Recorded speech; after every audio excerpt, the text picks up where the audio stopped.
मंगलपुर की रातें आज भी सन्नाटे में डूबी रहती है, क्योंकि वहां लौट आई है स्त्री, एक ऐसी आत्मा जो इंसानों के सिर लेकर ही चैन पाती है। स्ट्रीट 2 सरकटा आतंक मंगलपुर एक छोटा सा कस्बा था जो दिन में तो आम लगता था, लेकिन रात होते ही खामोशियों से भर जाता।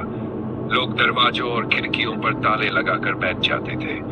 हवा में ऐसा डर फैला हुआ था जैसे अंधेरे में कोई अनदेखी निगाहें उन्हें देख रही हो। पिछले साल यहाँ कई अजीब मौतें हुई थी। सभी मौतों में एक बात समान थी, मरने वालों के सिर गायब हो जाते थे। लोग दबी आवाज में कहते थे कि यह किसी प्रेतात्मा का काम है, जिसे सब स्त्री कहते थे। राहुल जो शहर का पत्रकार था और नीहा जो एक समाज सेवी थी, इस रहस्य को उजागर करना चाहते थे। राहुल को यकीन था कि जब तक सच्चाई सामने नहीं आएगी, लोग डर में जीते रहेंगे। नीहा भी उसके साथ खड़ी थी, भले ही उसके मन में डर बैठा था। दोनों ने ठान लिया कि वे इस रहस्य का सामना करेंगे, चाहे इसके लिए उन्हें अपनी जान ही क्यों न देनी पड़े। रात के 11 बजे दोनों पुराने हवेली की ओर बढ़े। ये वही हवेली थी जहां से लोगों का कहना था कि स्त्री निकलती है। चारों तरफ सन्नाटा था और हवेली की टूटी खिड़कियों से अंधेरा झांक रहा था। हवा में अजीब सी ठंडक और खून जैसी गंध थी। चलते चलते अचानक कानों में धीमी लेकिन भयानक आवाज गूंजी, मेरा सर दो, मेरा सर दो। नीहा कांप गई और राहुल का हाथ कसकर पकड़ लिया। तभी धुंध में से एक परछाई निकलकर सामने आई। उसका चेहरा फीका और धुंधला था, आंखें लाल अंगारों जैसी चमक रही थी। उसके बाल लंबे और खून से सने हुए थे। वह स्त्री थी। राहुल ने हिम्मत करके कैमरे की फ्लैश उसकी ओर कर दी। जैसे ही रोशनी उसके चेहरे पर पड़ी, वह चीखते हुए पीछे हट गई। उसकी चीखती उनकी शाखें हिलने लगी।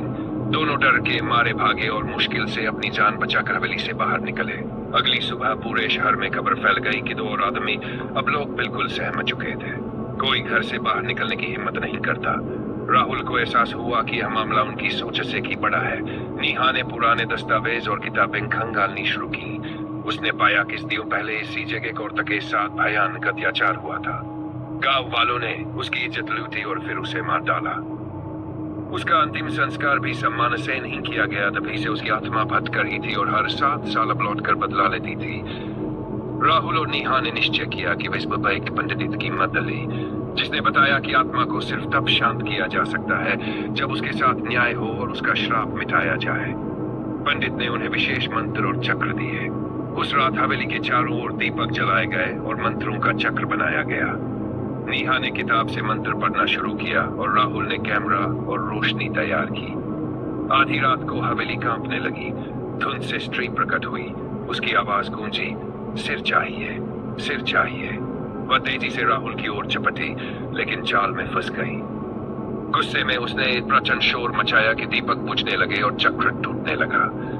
राहुल ने पूरे जोर से रोशनी उसकी आंखों पर डाली और नीहा लगातार मंत्र पढ़ती रही। स्त्री चीखने लगी। उसने कहा, मुझे मुक्ति चाहिए, मुझे न्याय चाहिए। इंसानों ने मेरा सब कुछ छीना, मैं उनका सब कुछ छीनूंगी। नीहा ने कांपते हुए कहा, अगर हम तुम्हें न्याय दिलाएं तो क्या तुम शहर को छोड़ दोगी? स्त्री कुछ देर खामोश रही, फिर उसने धीरे धीरे चीखना बंद किया और उसकी परछाई कांपने लगी। मंत्रों की गूंज और दीपकों की रोशनी के बीच वह धीरे धीरे धुंध में बदलने लगी। आखिरी बार उसकी आवाज सुनाई दी, अगर इंसान ने दोबारा वही गलती की तो मैं लौटूंगी। अचानक सब शांत हो गया। हवेली की हवा भारी से हल्की हो गई। दीपक फिर से जल उठे। अगली सुबह मंगलपुर में राहत की लहर थी। लोग खुश थे कि अब आतंक खत्म हो गया है। उन्होंने राहुल और नीहा को हीरो मान लिया। लेकिन राहुल और नीहा जानते थे कि यह सिर्फ अस्थायी शांति है। अगर इंसानों ने दोबारा वही पाप किया तो स्त्री जरूर वापस आएगी, और शायद पहले से भी ज्यादा खतरनाक होकर।